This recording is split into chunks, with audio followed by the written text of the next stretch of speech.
बहुत सुनहरी रात थी, एक छोटे से गांव में, जहां परिस्थितियां कुछ रहस्यमयी थीं। वहां एक लड़का रहता था, नाम था विक्रम। उसने कभी सोचा नहीं था कि उसकी आधारभूत जीवन में एक अद्भुत संघर्ष आएगा।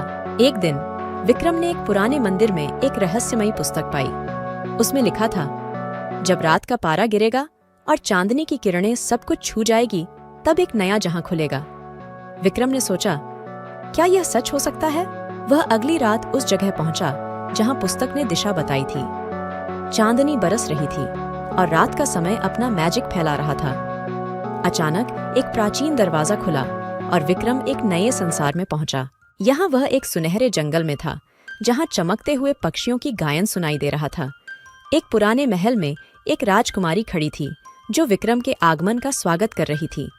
राजकुमारी नाम था आदिति और उसकी आंखों में एक विशेष चमक थी। विक्रम और आदिति का मिलन हुआ और उनके बीच में एक अजीब सा कनेक्शन था। वे समझते थे कि इस नए जगह का सच और उनके बीच कुछ खास है। एक दिन एक रहस्यमयी विचार आया कि इस जगह की जीवन शैली की रक्षा के लिए वे दोनों को एक विशेष कारगर आध्यात्मिक शक्ति की आवश्यकता है। उन्हें एक संयुक्त मिशन का सामना करना पड़ा, जो इस सच्चे जहां की रक्षा के लिए था।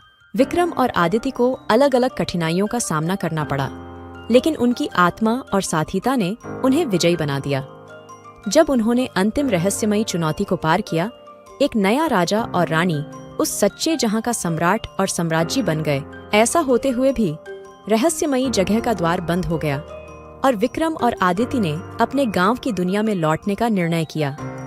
वहां जाकर उन्होंने अपने अनुभवों को गांव के साथ साझा किया